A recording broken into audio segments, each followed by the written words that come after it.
Olá, começa agora o Religare Conhecimento e Religião. A literatura de cordel, é patrimônio cultural brasileiro. Essa literatura se expressa na forma de cantigas, poemas, versos e histórias. Algumas delas carregam aspectos da religião popular.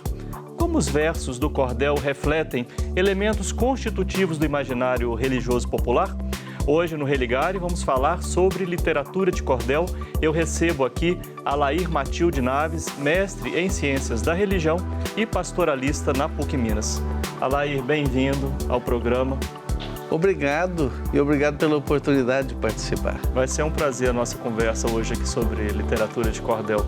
Que bom. E sobre um tema bem particular, né? Mas vamos deixar o telespectador aguardar aqui um tema especial que o Alair trouxe para nós. Participe do programa, envie uma pergunta sobre o tema de hoje para o nosso convidado. Anote aí o número do nosso WhatsApp, 31, que é o código de Belo Horizonte, 996428473. E você já está seguindo o Religare no YouTube? Procure por Religare Conhecimento e Religião, inscreva-se no canal e marque o sino para ser avisado quando um novo programa for postado. Acompanhe e compartilhe o Religare. Alair, quando é que o cordel entra na sua vida? É uma longa história, mas brevemente isso começou com os meus avós.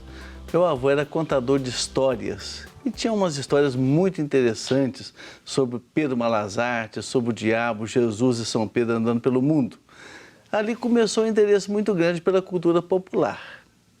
A raiz estava ali. Aí. E aí, quando você vem para o programa de pós-graduação em Ciência da Religião aqui na PUC Minas, você decidiu trazer esta experiência. O meu orientador até se surpreendeu o dia que cheguei lá com uma caixa de sapatos cheia de livros de cordel, dizendo para ele, olha, há muito tempo vem colecionando esses livros, esperando o momento certo para fazer um trabalho. E eu acho que chegou a hora. E aí, o seu orientador foi o professor Cantarella, né? Exatamente. Antônio Geraldo Cantarella. Bom, e essa caixa tinha de um tudo ali sobre cordel. Muitos livros sobre romance, amor, livros religiosos, o cordel na política, mas uma figura emblemática me chamou muita atenção, o diabo no cordel.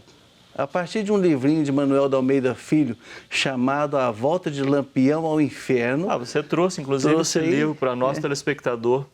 Pode ver aqui a capa do livro, Manuel de Almeida Filho, A Volta de Lampião ao Inferno.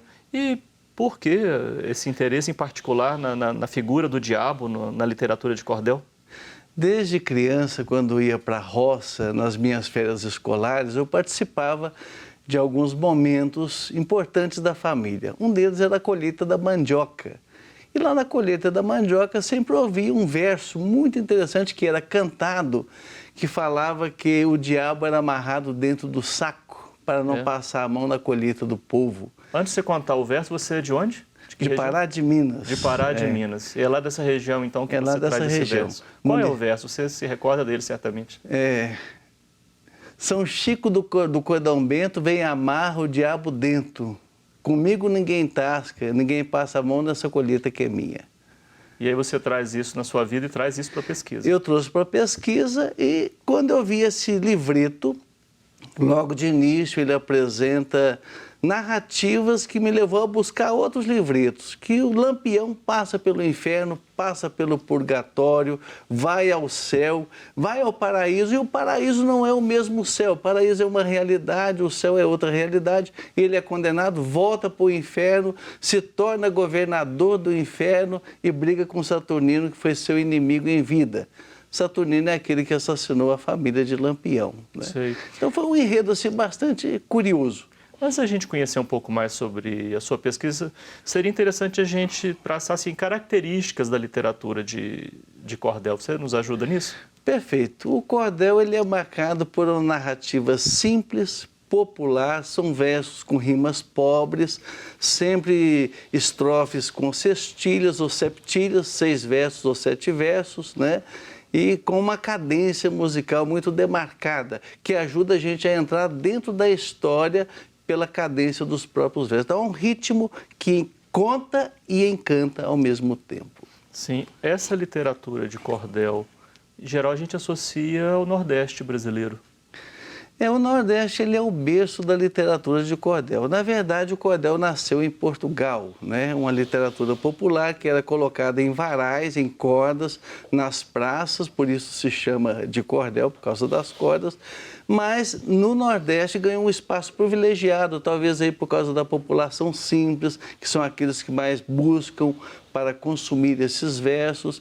A partir do Nordeste chegou também a São Paulo por causa da migração e outras regiões do Brasil. Até Belo Horizonte hoje nós temos cordelistas aí produzindo seus versos. Você falou que você teve contato com o cordel em casa. Foi em casa. Na sua família. Com meu avô. E ele trazia essa experiência também do Nordeste brasileiro? Não, ele contava, eu soube depois, né, porque enquanto era criança eu gostava de ouvir as histórias, assim, muito espontâneas. Ele tinha histórias que duravam 40 minutos, 1 hora, mas nunca em forma de verso, em forma de prosa. Depois fui descobrir num livro chamado As Proezas de João Grilo, que ali tinha alguma dessas histórias. Esse livro eu não tenho comigo, até hoje não encontrei, né? Tinha uma daquelas histórias contadas, depois o caminho dos milagres, os conselhos da sorte, Jesus e São Pedro caminhando pelo mundo, o diabo que viaja no tempo. Então comecei a colecionar esses livros. Sim. Hoje eu tenho mais ou menos uns 80 livrinhos desse aí. Nossa, bastante coisa. É uma bastante caixa material. de sapato para fazer pesquisa. Sim. Bom, mas aí nessa caixa de sapato você já disse que escolheu a literatura do Manuel da Almeida Filho. Sim. Quem é o autor? O Manuel da Almeida Filho, ele viveu de 1915 até 1985. É um autor popular considerado o maior cordelista do Brasil. Tem vários livros de sua autoria. O primeiro livro feito sobre Lampião Cangaceiro é de autoria dele, mais de 200 versos sobre Lampião. E esse, especialmente, que me trouxe à tona o tema do diabo, foi que me fez elegê-lo como o autor para a minha pesquisa. O tema do diabo na literatura de cordel é frequente ou você fez uma seleção? Não, eu quero seguir esse assunto aqui. O sofrimento do pesquisador é fazer recorte. Esse foi o grande dilema, de uma caixa de sapatos pegar alguns livros, de alguns livros pegar um livro só. Mas um livro só que me levou a vários outros, que foi esse daí. Né? Esse é a porta de entrada para a literatura. A porta de entrada com esse autor, Manuel da Almeida Filho. Né? Sim. Mas tem um outro livreto, o João Soldado, que prendeu o diabo dentro do saco. Está logo abaixo aí. Esse João Soldado, ele remeteu àquela história do São Chico do Cordão Bento que amarra o diabo dentro. Né? Não, olha, sabe que eu não achei aqui? Não veio. Vou procurar direitinho, mas fique à vontade. Perfeito. E se há um soldado que amarra o diabo dentro do saco e há um São Chico do Cordão Bento que amarra o diabo dentro do saco, me chamou a atenção. Quero saber que história é essa do diabo amarrado dentro do saco. E acabei encontrando um caminho que viaja pelo céu, pela terra, pelo inferno, com Lampião, com Roberto Carlos, que manda tudo para o inferno e depois vai ao inferno para verificar se lá estava tudo que ele mandou para lá, todos os males do mundo. Aquela música que tudo mais vai para o inferno? Que tudo mais vai para o inferno. Né? Lá o que você achou lá? Dos anos 60. Uma lista enorme de males e de pessoas condenadas ao inferno. Mas muito curioso, professor, porque na lista de Roberto Carlos, ele coloca a condenação de pessoas que são contra a modernidade, que são contra os cabeludos, que são contra as inovações que vêm acompanhando os tempos modernos. Existe uma outra carta que é a resposta de Satanás a Roberto Carlos, pedindo para ele que não mande mais nada para o inferno, porque o inferno já está saturado. Naquele outro livrinho, que é de Enéas, aparece uma outra lista muito conservadora, revelando uma moral popular, até com a sexualidade muito pesada e condenando gente que é corrupta no comércio e que coloca água no suco para vender mais. Uma lista que vale a pena dar uma olhada. Enéas, o político? Não. Ah, bom. Quem é? Veja se está aqui. Enéas, me esqueci agora. É um personagem? Não, é o autor do livreto. O autor. Gente, é muita coisa que você trouxe aqui. Pode ser Enéas Cavalcante, que não esteja aqui, porque tem alguns livros que são digitais. Aliás, o grande acervo de cordel que eu encontrei foi uma riqueza, está na Fundação Casa Rui Barbosa, mais de 2.000 livretos digitalizados, né? Então, o telespectador se interessar por esse assunto, pode buscar vale a pena Casa dar Rui uma Barbosa olhada. e é possível acessar, então, digitalmente. Digitalmente, tem lá disponível, né? O acervo chama Acervo Rubi. Sim, então você estava dizendo que esse autor, Enéas... Me esqueci o sobrenome dele. O Enéas, ele escreve essa carta do Satanás a Roberto Carlos, que é muito interessante ver a relação que se faz dos males que são condenados no inferno.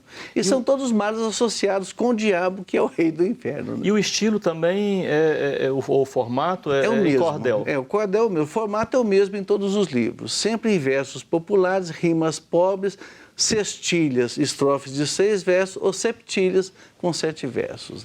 Bom, eu quero saber depois o que você fez com esse material e como que você organizou isso e interpretou a literatura de cordel. Hoje no Religar eu recebo o mestre em Ciências da Religião, Alair Matilde Naves. Nós estamos falando sobre literatura de cordel. Você pode participar do programa de hoje enviando perguntas pelo nosso WhatsApp. Anote aí o nosso número, 31, código de Belo Horizonte, 996428473. Nós vamos para um rápido intervalo e voltamos já.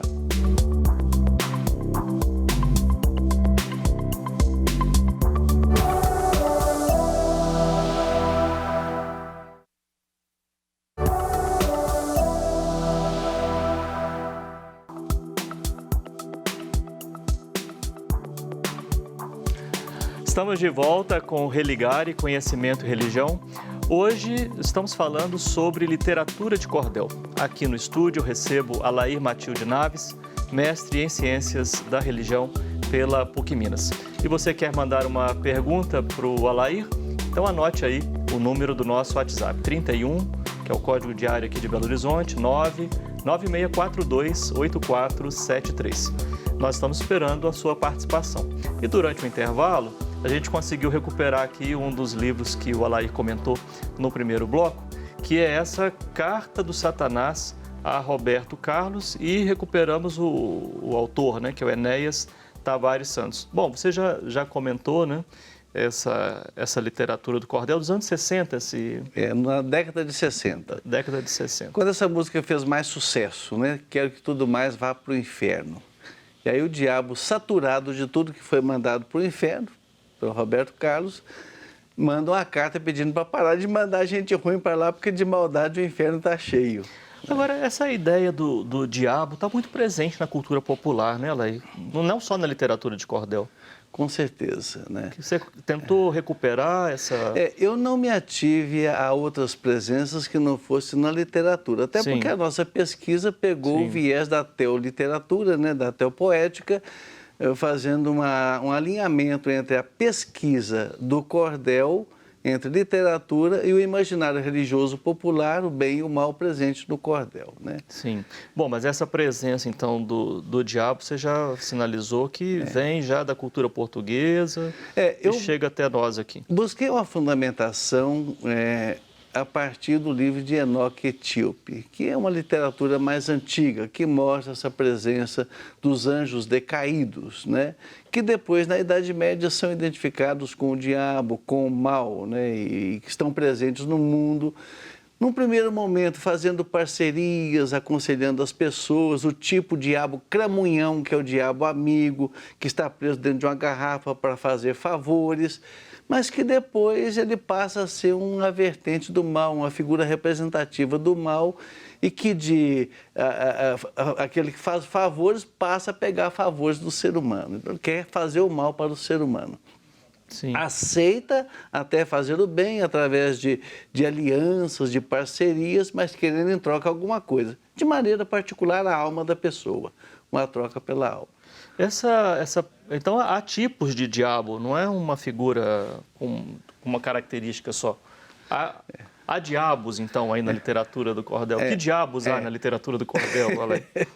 Na literatura do cordel, de maneira particular, aparece o diabo que vem fazer favores para pessoas que o pedem. Normalmente, a pessoa quer vencer na vida, quer se dar bem, quer ficar rico, superar as fragilidades, as dores e, em troca, entrega a sua alma.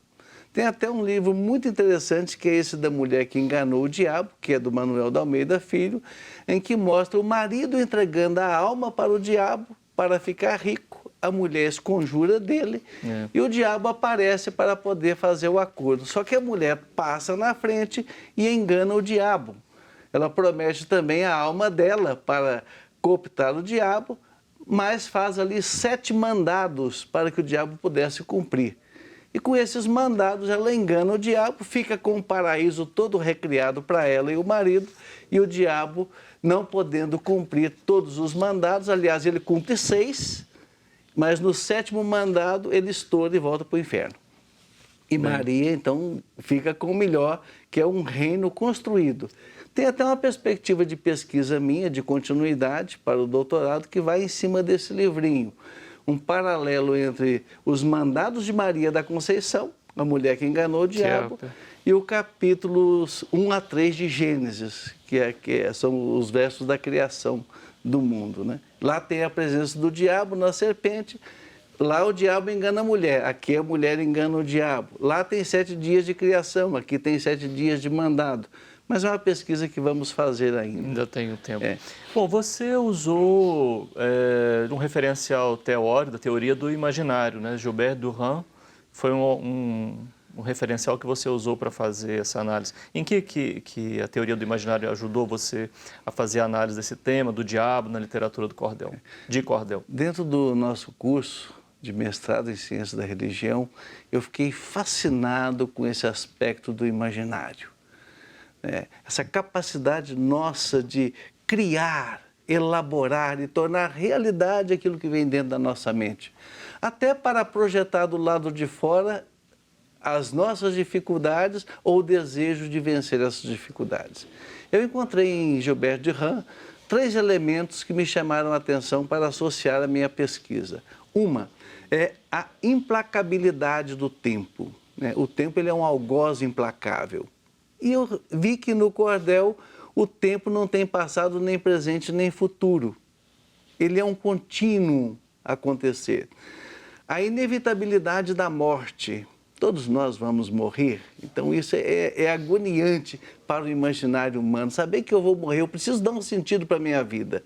E no cordel nós encontramos personagens que transitam entre o além e o aquém. A morte não é mais o limite. Eu posso transpor até o limite da morte, com heróis mortos e com heróis vivos, né? Encontrei lá o Lampião, que transita entre o céu, o inferno, o purgatório, o paraíso. Mas encontrei Roberto Carlos, que está vivo, que vai até o inferno e volta. Vai ao inferno, faz um show, encanta as diabas e volta para cá. Depois manda o diabo reformar o inferno, porque o inferno está muito atrasado. É muito cômico. E Zé do Caixão, que é um personagem do cinema, figura do mal, mas que também luta contra o diabo dentro de um cemitério. Então há um trânsito aí onde a morte não é mais o limite. E de Gilbert Durand ainda a angústia do nada, o medo do nada, de tudo perder o sentido. Os versos se alinham numa busca de sentido de existência. Quer dizer, ao final, o bem é que vence. Quando o bem vence, há um sentido maior. Quando o mal vence, nós perdemos tudo, né? Mas eu percebi que nos versos do cordel, todos os enredos que eu pesquisei e li caminham para uma vitória do bem contra o mal. Isso dá um sentido de existência. Então, há algo além do que fosse nada. Né? Tem vários temas aí de história que a gente poderia trazer, né? Essa questão do bem e o mal, lá do zoroastrismo. Com certeza. Essa questão em Fausto, de Goethe, né? Muito presente, mas isso vai ser para outra conversa, porque a gente tem que chamar aqui a participação dos telespectadores. Perfeito. Uma delas é a da Luciane Andrade, do bairro Califórnia, aqui em Belo Horizonte. Ela pergunta se você abordou, se há outros autores que procuram pesquisa sobre o diabo. A pergunta dela é, além do autor que você escolheu para a pesquisa, tem outros autores que abordam o diabo? Ou o tema do diabo? Olha, eu tive uma tentação enorme de misturar os autores. Mas falar sobre o diabo com tentação, isso não é muito ambíguo, é isso aí? Poderia pesquisar o viés do bem e o mal, que é o que eu quero fazer agora no doutorado. Tinha vários autores possíveis para fazer minha pesquisa, mas a gente precisa fazer um recorte. O recorte que me deu suco nesse momento foi Manuel da Almeida Filho. Mas no meu trabalho eu levantei outras possibilidades. Sim. De quem sabe seu trabalho fazer pode ser acessado no portal da Está PUC, né? Está disponível na biblioteca de tese da PUC. Isso. Você pode procurar por portal, banco de teses e dissertações. Banco de tese, exatamente. Banco de teses e dissertações. Olha, a Amanda Couto, do Padre Eustáquio, aqui em Belo Horizonte, pergunta assim: algumas histórias citadas pelo entrevistado, como Roberto Carlos, lembram músicas do cantor. Você tem conhecimento de outras histórias que falam do diabo que virou cordel? Não vou afirmar com certeza. Eu vi muita coisa na minha pesquisa, mas como eu fiz um recorte, eu peguei esses cordéis que eu escolhi. Pegando o personagem Roberto Carlos, Zé do Caixão e especialmente Lampião, que tem um paradoxo enorme entre o bem e o mal na vida dele. Nosso interesse era esse, né? Mas existe aí um espaço aberto para fazer essa pesquisa. O Jefferson Santana, aqui do São Gabriel, também em Belo Horizonte, faz uma pergunta de caráter teológico para você. Opa! Na concepção cristã, o diabo é aquele que foi expulso do paraíso e tenta condenar mais almas à perdição. Qual é o seu ponto de vista sobre essa visão? Existe realmente um gênio do mal? Nas palavras do nosso telespectador, o Jefferson Santana. Ô Jefferson, se nós consideramos o viés da pesquisa, que é a teopoética, existe um diabo na literatura que quer vencer o ser humano. Mas na literatura, especialmente na literatura de cordel, nós encontramos a esperteza e a astúcia humana vencendo o diabo por meio dos versos. Sempre é a pessoa mais simples, mais pobre, mais sofrida que dá rasteiro no diabo. E geralmente fazendo bem para o outro ou tentando fazer com que o diabo faça o bem, como é o caso de Maria da Conceição. Ali foi um verdadeiro exorcismo, porque Maria da Conceição leva o diabo a fazer o bem. Isso já é o fim do diabo. Que é esse aqui, a mulher que enganou o diabo. A mulher que enganou o diabo. Olá, né? Há um jeito brasileiro de lidar com o diabo? Ô, professor, Na literatura de cordel, sempre, é o tema do nosso programa. Nós não vamos tratar disso teologicamente, isso deixamos para os teólogos, né? O que eu descobri, através da teopoética, que a melhor maneira de lidar com o diabo é ridicularizando ele, rindo-se dele, banalizando a sua presença. Porque o orgulho do diabo, de maneira alguma, quer se ver ferido. E se quiser ferir o diabo, é ridicularizá-lo. Muito obrigado por você ter vindo aqui conversar com a gente. O Religar é um projeto de extensão do Programa de Pós-Graduação em Ciências da Religião da PUC Minas. Conheça mais sobre as nossas atividades e cursos de graduação à distância, especialização, mestrado e doutorado em Ciências da Religião, acessando a página pucminas.br/ppgcr. Muito obrigado pela sua companhia. Semana que vem, nós voltamos com mais um Religare, Conhecimento e Religião. Um abraço muito cordial. Até lá.